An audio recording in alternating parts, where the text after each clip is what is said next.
We have to figure out how to embed time for our family and friends because that's what sustains us. We are in an epidemic of disconnection and loneliness. We have to embed that into our rhythm, right? And at the same time, making sure that we're reaching our company goals and meeting with all the people. How do you do that? There's a couple of things that I've done over my journey. One is managing my own time. And I've learned that if you don't manage your own time, somebody else will. Meaning that every week I look on my calendar and say, okay, what of this stuff do I really not need to do?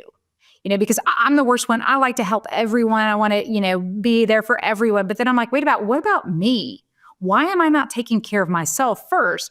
And so I'll say yes to things and be like, oh gosh, I wished I wouldn't have done that. That's an hour of my life I'm never going to get back. So a few things is I'm starting to manage my own time, which I've done that for the past few years. But also when people ask me to do things, I say, let me check my schedule.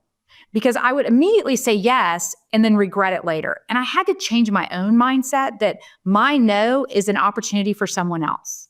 And that helped me justify and not feel guilty because, as women, we always have to feel guilty about everything too. That I'm doing someone else a favor by saying no, knowing that I can't devote the time and energy that this individual needs for something. So managing your own time and not saying yes to everything, I think is a huge component because I tell my kids, I try to never say, I'm proud of you because I don't want them ever going after validation from someone else. I said, you should be proud of yourself, right? I think we look for validation elsewhere. I want my kids, and I have all daughters, to grow up in a world where they're self-validating themselves. So when they know what their value is, and they know when they say no to something, it's because they're putting themselves first. And I ask them all the time, why is someone else's happiness more important than yours? And I usually get a puzzled look. But to us that have been around for a while, we get it. Because why is my happiness less important than someone else that I should be taking care of everybody else?